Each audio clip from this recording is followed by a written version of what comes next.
Question nice. from Missy B for you, Ava. Missy B, 1999. Thank you, Hi, Missy. Missy. She said, "Hey, Ava, while you're here, do you want to own the things you have said against Rob's sobriety? Karl, myself, your place in John's life. Why should we believe your sincerity right now?" Keep that on the screen. I'll go through them one by one. Okay. The things I said about Rob's sobriety. Well, I have heard you say you thought you said he was on things. He was on like pills. Oh, absolutely. If you look at the trajectory of it, and you know this, Neil, and you should, I think you know this, Rob, because I would super chat into during that transition before I started taking shots at you, because I had reached out to, or I'd super chatted and I was happy about your sobriety in like the first day that you came back. Yeah. And I meant it. And then you took shots at me on John's show, and then the next day I would super chat into your show and be like, "Why do you what like do you I didn't say anything." I didn't take shots at you until like after the whole turn thing happened. I thought. I mean, I don't think I was taking shots at you because I remember trying. I was like, "Oh, I'll play nice," because you came on and seemed sincere the first day I was back. I think you guys all went, you and Dan. I was nice to you and Dan. I think you guys went once I started doing point, dabble, point, and all that. I feel like that's when you guys just saw.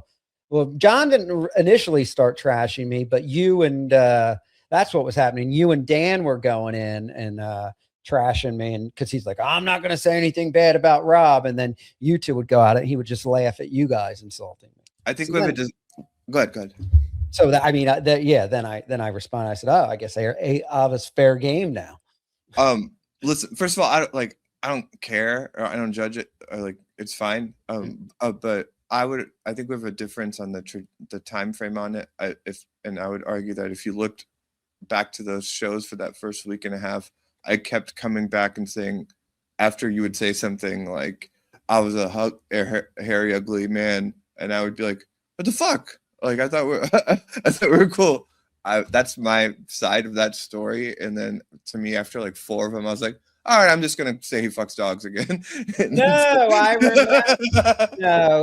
No, because now it's coming back to me. It was like ejaculating into dogs. No, it was when your dog was bleeding on your lap. That's what happened.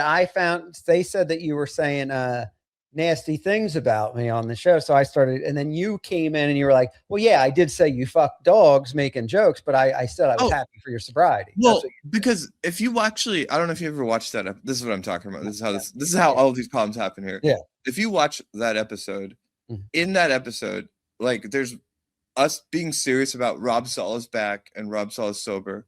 And in those conversations, I even like guide John by just being like, "You know what? He's sober, and like we should be excited about that." And because at that point, Dan was starting to this riff, which is so offensive to me, about the idea that people that come back from sobriety are weak. And so I was, whenever me and John were being serious about that, I would say like, "That's not right," and I would just make these arguments for you. But at a certain point when you're doing a show like that, and I think you've said the same thing, like if somebody just would super chat in something that was just an easy layup to make a dog fucking joke, I'd win for it.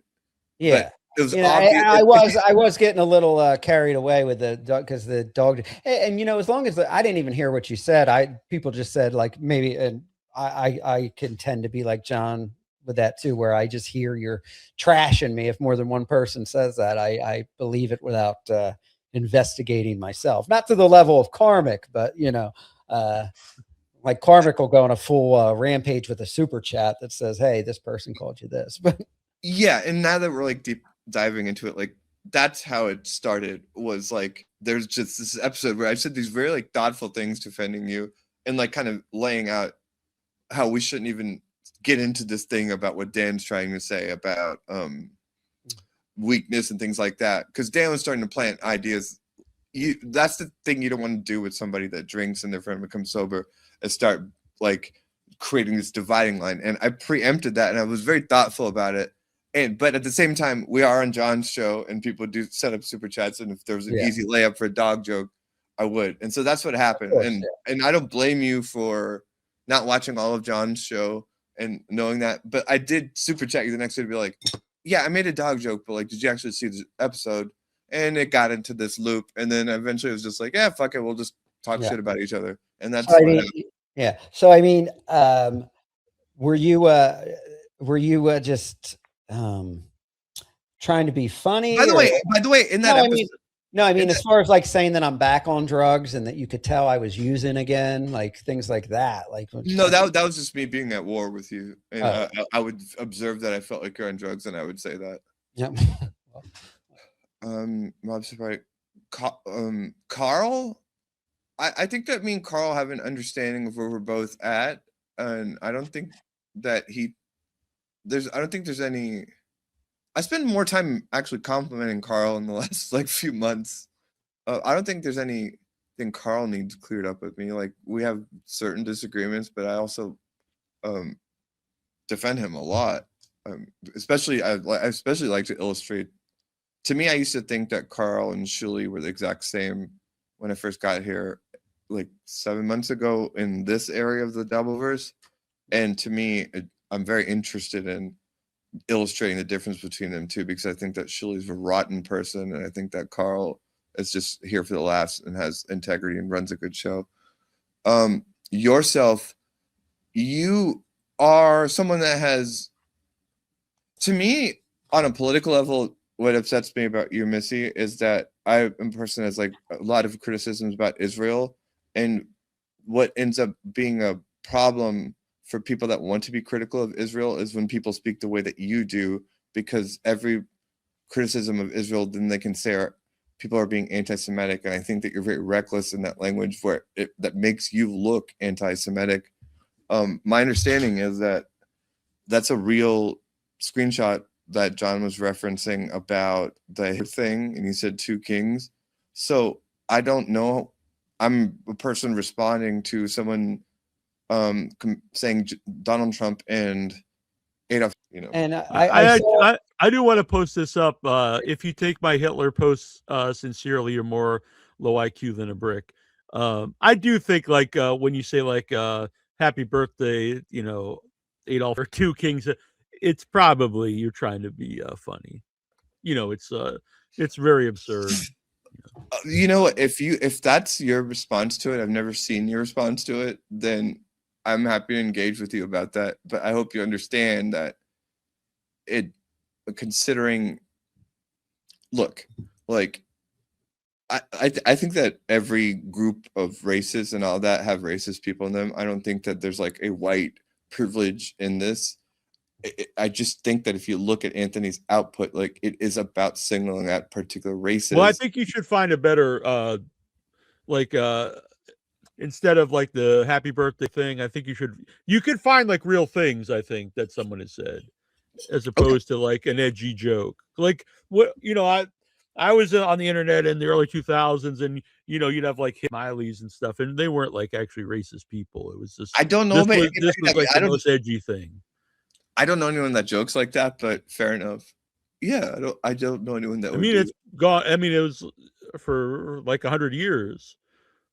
No, like, in the sense that like in the sense that this is in my view, she's an individual that is a Trump supporter, and she groups him with her birthday and calls them both a king.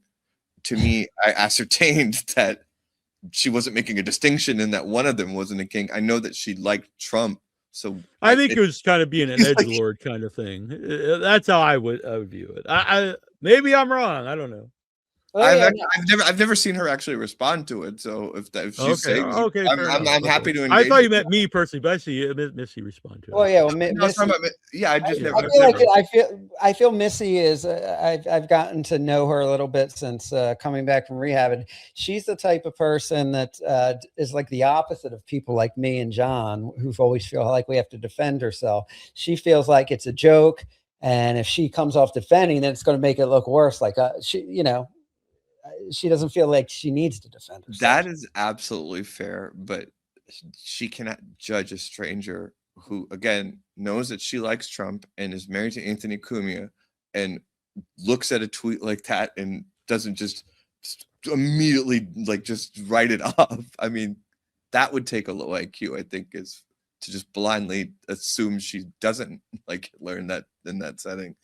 And that is, look, that's on you guys. Like, and I celebrate your right to speak that way. I think it's funny that he talks about black people, but yeah, you're not like Well, I mean, you're not in a Mother Teresa environment where I can just assume you're joking about that. When yeah, but I mean, when the other person, again, this isn't my charade. It's just when John would bring it up, I'd be like, yeah, sounds like she said. Why wouldn't I think that?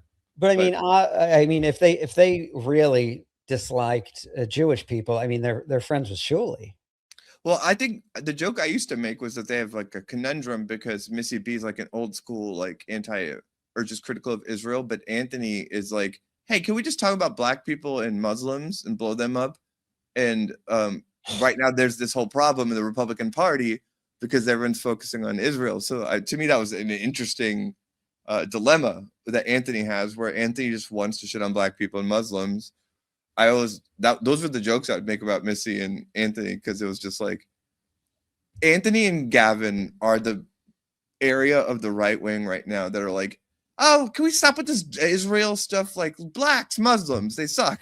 It's funny. Well, I thought recently, didn't you say that you actually are a fan of Cumia? I think actually Missy was anti-Israel right in the chat earlier. I never like let off with like Missy B. Again, I'm on John's show, and if he just pulls up a tweet like that, I'm gonna be like, oh, that's a. How about that? He doxed me and Missy too. Well, I'll read it. Compound Anthony. Yeah. He doxed me and Missy. Alva doxed me and Missy too, and of course tried to get me fired. No, he's talking about John. John. Okay. Yeah. First of all, I'm sorry. Despite being doxed by everyone, I've never doxed anyone or even looked up anyone's anything ever. It's all just on the air for me. With Anthony, have you ever seen me not call him out if something like that came up on the show? Like the doxing, you definitely did, yeah. You even called out. No, but I called him out, but I also called him out like off the air. I honestly don't know about the firing part. If you no, when he tagged Anthony's workplace on Twitter, like I called him out about it. Well, every time it came up on the air, and then like I got in a brutal argument with him off the air about that too.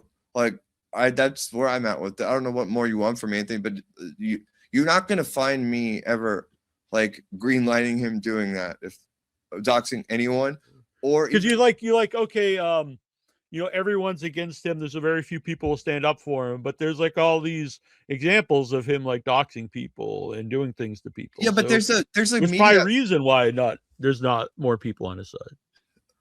I don't think so. Well, there's a much more efficient propaganda apparatus to just shine a light on every bad decision he's made.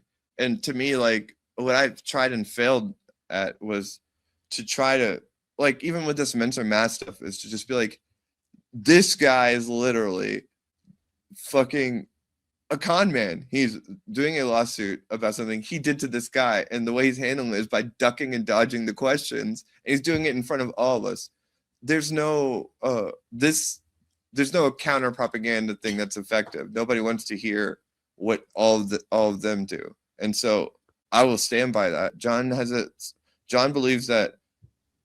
rightfully believes that if a video is private, then that's an arguable case that would have to be litigated. And they would make a DMCA argument about it. So yes, there's a lot more on John's side of it, but there's also a lot more videos about John that from that network than anywhere else. Okay, yeah, but when I got mad and struck somebody for using my content behind a paywall, John put out this letter from the desk of the Duke calling me out on it, didn't he? He said that Clippers shouldn't be struck, and he didn't write that. He didn't write that. He was just was that AI or no. I know who wrote it. Like he just looked at it and was like, "Oh, I'll post that." I don't think he thought through the actual. Like, oh, okay. Who Dan? Sounds like a Dan thing. It's not Dan. It's not Dan. No. Oh, yeah.